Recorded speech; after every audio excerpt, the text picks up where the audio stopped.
Hope you're having a great weekend so far. It's good to have you with us. I'm Daniel Choy.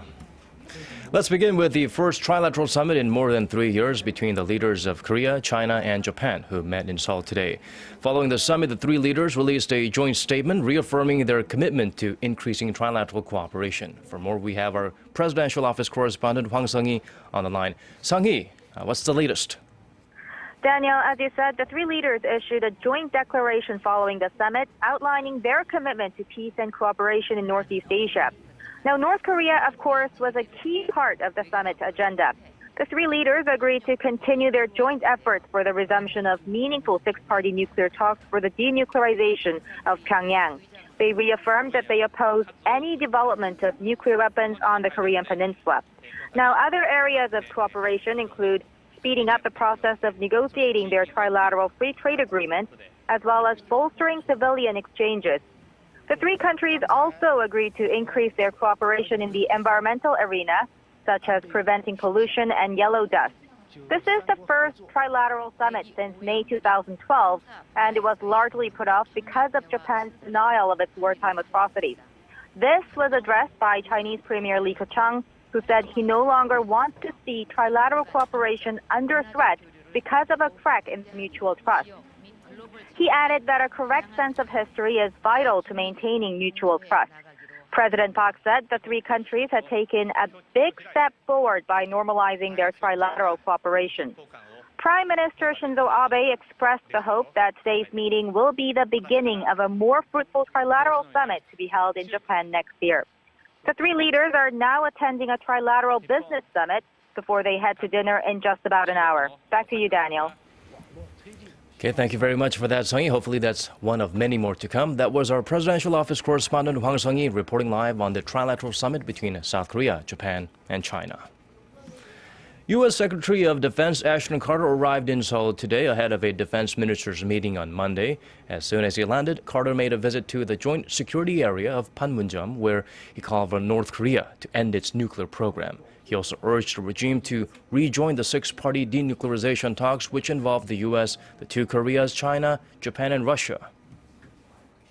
Our policy, we remain committed to achieving that negotiated outcome with North Korea, and believe that they should be on the path to doing less and ultimately zero in the nuclear field. Carter is scheduled to meet with his South Korean counterpart Han Min-gu on Monday, where the two will discuss a wide array of issues, including ways to both enhance bilateral defense cooperation between the two countries and counter Pyongyang's nuclear and missile threats. Let's move on to domestic politics. The floor leaders of the ruling and opposition parties have agreed to hold a so-called 2+2 meeting this week to try and resolve major points of contention between them. The decision was reached at a meeting on Sunday between the Saenuri Party's Won Yu-cheol and New Politics Alliance for Democracy's Lee Jong-geol. The gathering set for Wednesday will involve the two floor leaders and deputy floor leaders of both parties. The topic on the agenda include Korea's free trade deals with China, New Zealand, and Vietnam, the 2016 budget, and the government's controversial decision to issue a single state-authorized history textbook. And on to the economy. Korea's exports posted their biggest decline in 6 years last month, shattering hopes that the country would reach its annual trade target of $1 trillion. Kwon So-hwa has the details. It's the 10th straight monthly decline and the worst so far this year. Korea's trade ministry said Sunday what used to be the country's main growth engine, exports, came to $43.5 billion in October, plunging by 15.8% from the same month a year ago. That's the biggest fall in 6 years since an almost 21% on-year plunge in August 2009, right after the global financial crisis. Meanwhile, the country's trade surplus continued a 45-month streak, with imports falling even more than exports, with imports posting a 16.6% on-year decline last month. What's notable, though, is that the gap between the growth in exports and imports has narrowed. There was negative growth in almost all sectors except for mobile communication devices exports, which soared by 42%. especially affected by continuing low global oil prices, where petroleum and petrochemical product shipments, which fell more than 41% and 21% from the previous year. Cars, ships, and steel weren't spared either. Given that the economic conditions outside of the country are bad, it will be difficult to bring about any effect from measures to revitalize Korea's exports in the fourth quarter of the year, which is expected to continue the trend of negative growth.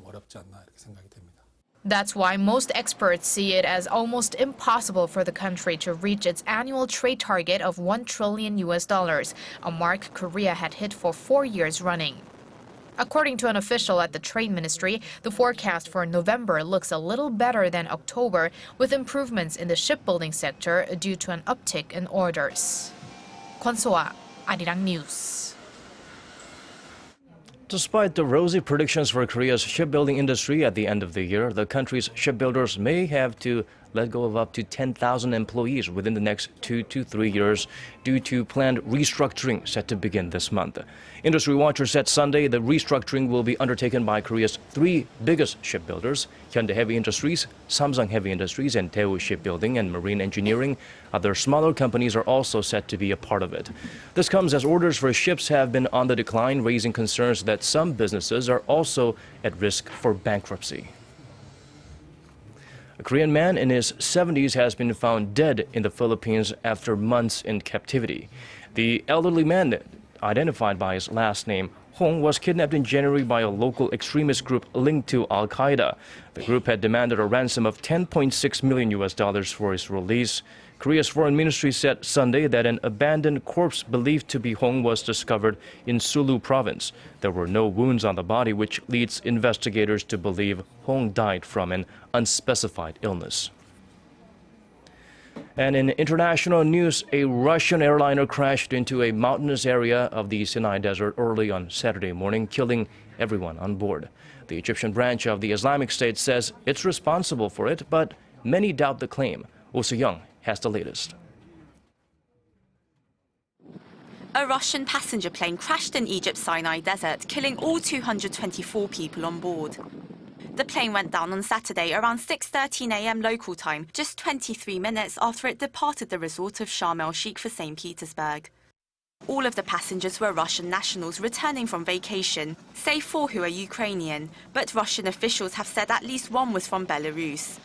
A militant group linked to the Islamic State in Egypt has claimed responsibility for the tragedy, saying in a statement it was done in response to Russian airstrikes that killed hundreds of Muslims on Syrian land. However, local officials and international security experts questioned the validity of the claim. Egypt says that there were no signs of terrorism near the crash site, and a technical fault likely caused the plane to crash. Egypt's civil aviation minister said that communications between the plane and air traffic control had been normal, before the plane suddenly disappeared from radar. Also, many doubt that militants in the area have the capacity to bring down the plane, as it is believed the missiles they possess are only capable of hitting aircraft flying at low altitudes. To identify the cause of the crash, Egyptian authorities will examine the aircraft's 2 black boxes, both of which were recovered. Russian specialists will also participate in the investigation. Oh Soo-young, Arirang News. The Secretary-General of the United Nations says he welcomes talks on ending the 4-year Syrian civil war, but harshly criticized how the talks are held up over what to do with President Bashar al-Assad. Ban Ki-moon said Saturday one person should not hold the negotiations on Syria's future hostage and that Assad's fate must be decided by the Syrian people. Ban was speaking after the U.S., Russia, Saudi Arabia, and more than a dozen other nations met in Vienna on Friday to discuss political transition in Syria. The point of contention is Assad. Russia and Iran backed the Syrian president, while the U.S., its Gulf Arab allies, and Turkey have called for his swift removal. Also on Saturday, PAN and the Red Cross issued an unprecedented joint warning urging states to stop conflicts and respect international law in the wake of dozens of attacks on health centers in conflict zones this year.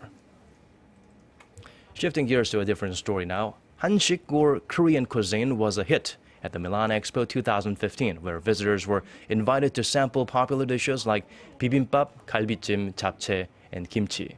According to Korea's Culture Ministry on Sunday, the Korea Pavilion attracted an average of 12,000 people a day, or roughly 2.3 million people, 1/10 of the total visitors to that event. The booth was composed of a Korean restaurant, food exhibitions, and was the 9th largest among the 45 national pavilions at the expo. It was set up under the banner Hanshik Food for the Future, You Are What You Eat. The expo, considered one of the world's 3 biggest global events with the Olympics and the World Cup, began May 1st under the theme Feeding the Planet, Energy for Life, and came to a close on Saturday. And now for a quick look at the weather before we go. It felt like we skipped fall and went straight into winter here in Korea over the weekend. Monday morning will start with similar conditions, but the mercury will gradually rise as the day progresses. Seoul, Daegu, and Gwangju will all start at between 6 and 7 degrees Celsius, but it will get all the way up to 15 by the evening. That's Korea for you. Let's check out the weather conditions outside of the nation, around the world.